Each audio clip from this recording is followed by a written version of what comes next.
Shalom saudara, salam damai sejahtera dalam kasih Kristus bagi kita. Saudara yang terkasih dalam Tuhan, saat ini kita memasuki momen kebangkitan.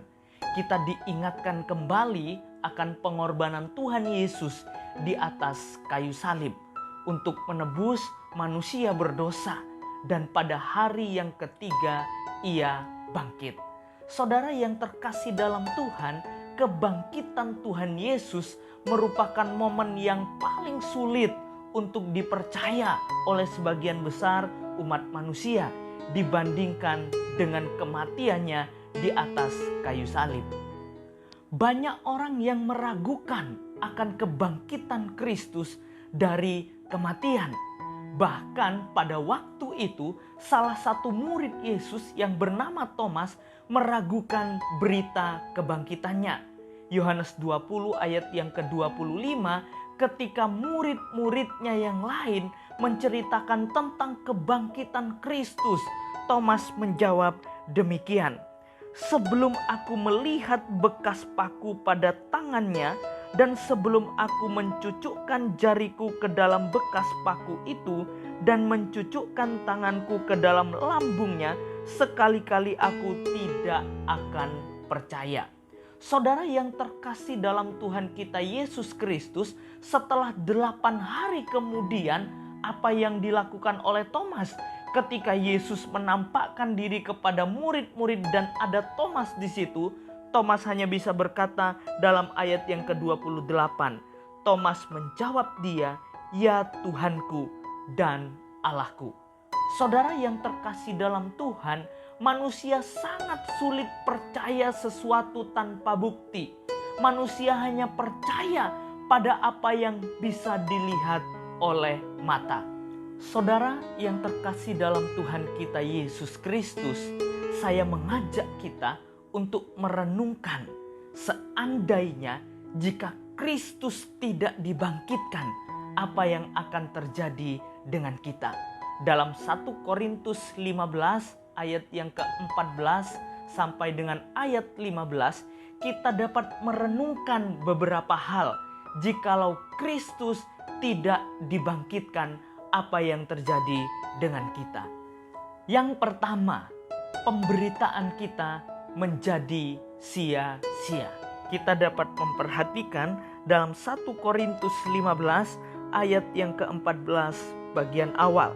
Dituliskan demikian, "Tetapi andai kata Kristus tidak dibangkitkan, maka sia-sialah pemberitaan kami."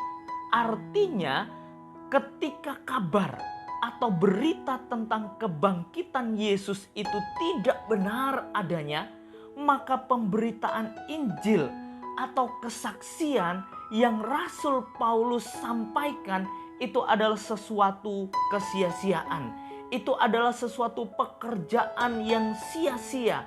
Karena apa? Karena tidak membawa pada kebenaran. Yang kedua, sia-sialah kepercayaan kita. Kita dapat melihat dalam 1 Korintus 15 ayat yang ke-14 bagian akhir. Dituliskan demikian, "Sia-sialah juga kepercayaan kamu." Artinya saudara, iman kita menjadi sia-sia. Iman kita menjadi tidak ada gunanya. Karena jika Kristus hanya mati saja, itu berarti Yesus tidak menang atas maut. Yesus tidak berkuasa atas kematian. Namun saudara, karena Yesus bangkit, ia menang atas maut. Maut tidak berkuasa lagi atas dia. Roma 6 ayatnya yang ke-9 dituliskan demikian, "Karena kita tahu bahwa Kristus sesudah ia bangkit dari antara orang mati, tidak mati lagi, maut tidak berkuasa lagi atas dia." Yang ketiga, kita menjadi pemberita dusta. Kita dapat memperhatikan dalam 1 Korintus 15 ayat yang ke-15. Dituliskan demikian, "Lebih daripada itu kami ternyata berdusta terhadap Allah, karena tentang Dia kami katakan bahwa Ia telah membangkitkan Kristus, padahal Ia tidak membangkitkannya. Kalau andai kata benar bahwa orang mati tidak dibangkitkan. Saudara yang terkasih dalam Tuhan kita Yesus Kristus, inti pemberitaan para rasul ialah tentang kematian dan kebangkitan Kristus. Kematian dan kebangkitan itu adalah satu paket yang tidak dapat dipisahkan. 1 Korintus 15 ayat 3 sampai dengan ayat yang keempat dituliskan demikian. Sebab yang sangat penting telah kusampaikan kepadamu, yaitu apa yang telah kuterima sendiri, ialah bahwa Kristus telah mati karena dosa-dosa kita sesuai dengan kitab suci, bahwa Ia telah dikuburkan dan bahwa Ia telah dibangkitkan pada hari yang ketiga sesuai dengan kitab suci. Saudara, andai kata jika Kristus hanya mati saja tapi Ia tidak bangkit, maka kita menjadi pemberita dusta. Kita menjadi pemberita bohong yang tidak dapat dipercaya kebenarannya.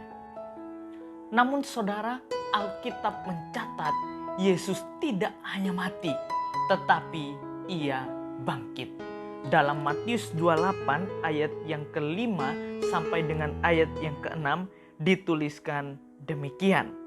Akan tetapi malaikat itu berkata kepada perempuan-perempuan itu, "Janganlah kamu takut, sebab aku tahu kamu mencari Yesus yang disalibkan itu. Ia tidak ada di sini, sebab Ia telah bangkit, sama seperti yang telah dikatakannya. Mari, lihatlah tempat Ia berbaring." Saudara yang terkasih dalam Tuhan kita Yesus Kristus, kebangkitan Kristus menjadikan pemberitaan kita tidak sia-sia. Kebangkitan Kristus menjadikan iman, percaya kita juga tidak sia-sia. Kebangkitan Kristus menjadikan kita pemberita kebenaran. Oleh sebab itu, saudara yang terkasih dalam Tuhan, mari di dalam momen kebangkitan ini kita terus belajar untuk terus menjadi pemberita Injil. Kita belajar untuk terus setia beriman kepada Kristus, dan kita belajar teruslah menjadi pemberita kebenaran. Biarlah apa yang saya bagikan pada hari ini boleh menjadi berkat bagi setiap kita, dan kita boleh tetap percaya kepada Tuhan. Tuhan Yesus memberkati.